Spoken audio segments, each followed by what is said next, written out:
ಎಲೆ ಚುಕ್ಕಿ ರೋಗಕ್ಕೆ 62 ಕೋಟಿ ರೂಪಾಯಿನ ಸರ್ಕಾರ ಕೊಟ್ಟು ನೀವು 5.25 ಕೋಟಿ ರೂಪಾಯಿ ಖರ್ಚಾಗಿದೆ ಅಂತಂದ್ರೆ ಇನ್ನು 57 ಕೋಟಿ ರೂಪಾಯಿ ಖರ್ಚಾಗಿಲ್ಲ ಅನ್ನೋದನ್ನ ಒಪ್ಕೊಂಡ್ರೆ ನಂದೇನು ಅಬ್ಜೆಕ್ಷನ್ ಇಲ್ಲ. ನೀವು ಅದನ್ನೂ ಸ್ಪಷ್ಟ ಮಾಡಲ್ಲ. ಒಟ್ಟು ರಾಜ್ಯದಲ್ಲಿ ಎಷ್ಟು ಸಾವಿರ ಜನ ರೈತರು ಎಲೆ ಚುಕ್ಕಿಗೆ ಒಳಗಾಗಿದ್ದಾರೆ ಅನ್ನುವಂತ ಸರ್ಕಾರದ ರಿಪೋರ್ಟ್ ಇಲ್ಲ ಅಂತಂದ್ರೆ ಏನ್ ಕೇಳ್ಬೇಕು? 16,000 ಜನರಿಗೆ ಮಾತ್ರ ನೀವು ಪರಿಹಾರ ಕೊಟ್ಟಿರೋದು. ಬರೀ ಉತ್ತರ ಕನ್ನಡ ಜಿಲ್ಲೆನಲ್ಲೇ 22,000 ಇದೆ ನಿಮ್ಮ ಪಟ್ಟಿನಲ್ಲಿ. ಎಷ್ಟು ಜನರಿಗೆ ತುತ್ತಾಗಿದ್ದಾರೆ ಹೇಳಿ ಸರ್. ಯಾಕೆ ಉಳಿದವರಿಗೆ ಯಾಕೆ ಕೊಟ್ಟಿಲ್ಲ ಅಂತ ಹೇಳಿ ಅದಕ್ಕೆ ಅವಾಗಲೇ ಹೇಳಿದ್ದು ಈ ಸರ್ಕಾರಕ್ಕೆ ಸುಳ್ಳು ಚುಕ್ಕೆ ರೋಗ ಶುರುವಾಗಿದೆ ಅಂತ. ಯಾವ ಸುಳ್ಳು ಚುಕ್ಕೆ ಯಾವ್ದಿಲ್ಲ, ಯಾವ ಸುಳ್ಳುದಿಲ್ಲ, ಏನಿಲ್ಲ. ಅದ್ರ ಮಾತು ವಾಪಸ್ ತಗೊಳ್ರಿ.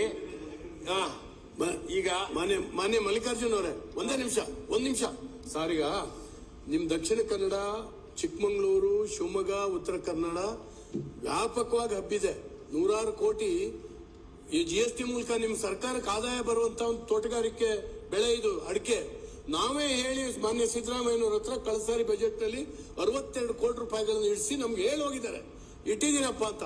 ನೀವು ಅದನ್ನ ಡ್ರಾ ಮಾಡ್ಕೊಂಡು ಖರ್ಚು ಮಾಡ್ಲಿಕ್ಕೆ ಆಗದೆ ಇದ್ರೆ ನಿಮ್ ಇಲಾಖೆ ಇದಕ್ಕಿಂತ ದುರ್ದೈವ ಇನ್ನೇನಿದೆ ಸರ್?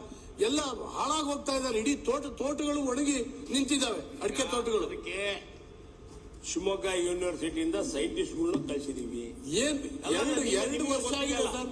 ಸೈಂಟಿಸ್ಟ್ ಒಂದು ಹೆಚ್ಚೆ ಮುಂದೆ ಹೋಗ್ಲಿಲ್ಲ ನೋಡ್ರಿ. ಅದ್ರ ಜೊತೆಗೆ ಸೈಂಟಿಸ್ಟ್ಗಳನ್ನ ಕಳಿಸಿದೀವಿ. ಎಲ್ಲರ ಇದ್ರೆ ಹೇಳ್ರಿ, ಬೇಕಾದ್ರೆ ಪ್ರಪಂಚದಾಗ ಎಲ್ಲರ ಇದ್ರೆ ಹೇಳ್ರಿ, ನಾವು ನೀವು ಹೋಗಿ ಬಂದ್ ಬೇಕಾದ್ರೆ ಕಂಡಿಡಿಯ ಸದ್ಯಕ್ಷ ಅವಾಗ ಬೇಸರಾಗಿ ಈ ಸಾರಿ ಒಂದ್ ನಿಮಿಷ ಈ ಸಾರಿ ತುಂಬಾ ಬೇಸರಾಗಿ ಖಾಸಗಿ ಲ್ಯಾಬ್ಗಳಿಗೆ ನಮ್ಮ ಒಕ್ಕೂಟ ಖಾಸಗಿ ಲ್ಯಾಬ್ಗಳಿಗೆ 2 ಕೋಟಿ ರೂಪಾಯಿಗಳ ವೆಚ್ಚದಲ್ಲಿ ಇವತ್ತು ಅಗ್ರಿಮೆಂಟ್ ಮಾಡ್ಕೊಂತ ಇದೆ ಸಂಶೋಧನೆ ಬಗ್ಗೆ. ಎಲೆ ಚುಕ್ಕೆ ರೋಗಕ್ಕೆ ನಿಮ್ಮನ್ನ ನಂಬ್ಕೊಂಡು ಕೂತ್ಕೊಂಡ್ರೆ ಯೂನಿವರ್ಸಿಟಿ ತಲೆ ಮೇಲೆ ಚಪ್ಪಡಿ ಹೇಳಿ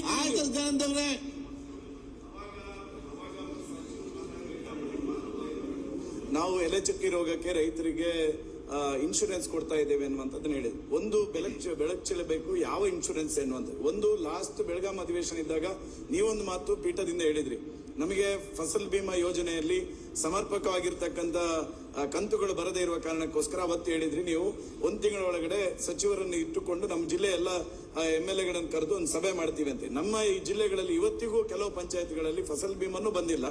ಈ ಎಲೆ ಚುಕ್ಕಿ ರೋಗದ ಸಂಬಂಧಪಟ್ಟಂತೆ ಸಚಿವರು ಅವಾಗ ಉಲ್ಲೇಖ ಮಾಡಿದ್ರಲ್ಲ, ವಿಮೆ ಕೊಡ್ತಾ ಇದೀವಿ ಅಂತ. ಅದು ಯಾವ ವಿಮೆ ಅಂತ ಹೇಳುವಂತದ್ದನ್ನು ಸ್ವಲ್ಪ ಬೆಳಕು ಚೆಲ್ಲಿದ್ರೆ ರೈತರು ನಮಗೆ ಪರಿಹಾರ ಕೊಡಿಸ್ಲಿಕ್ಕೆ ನಮಗೆ ಅನುಕೂಲ ಆಗ್ತದೆ.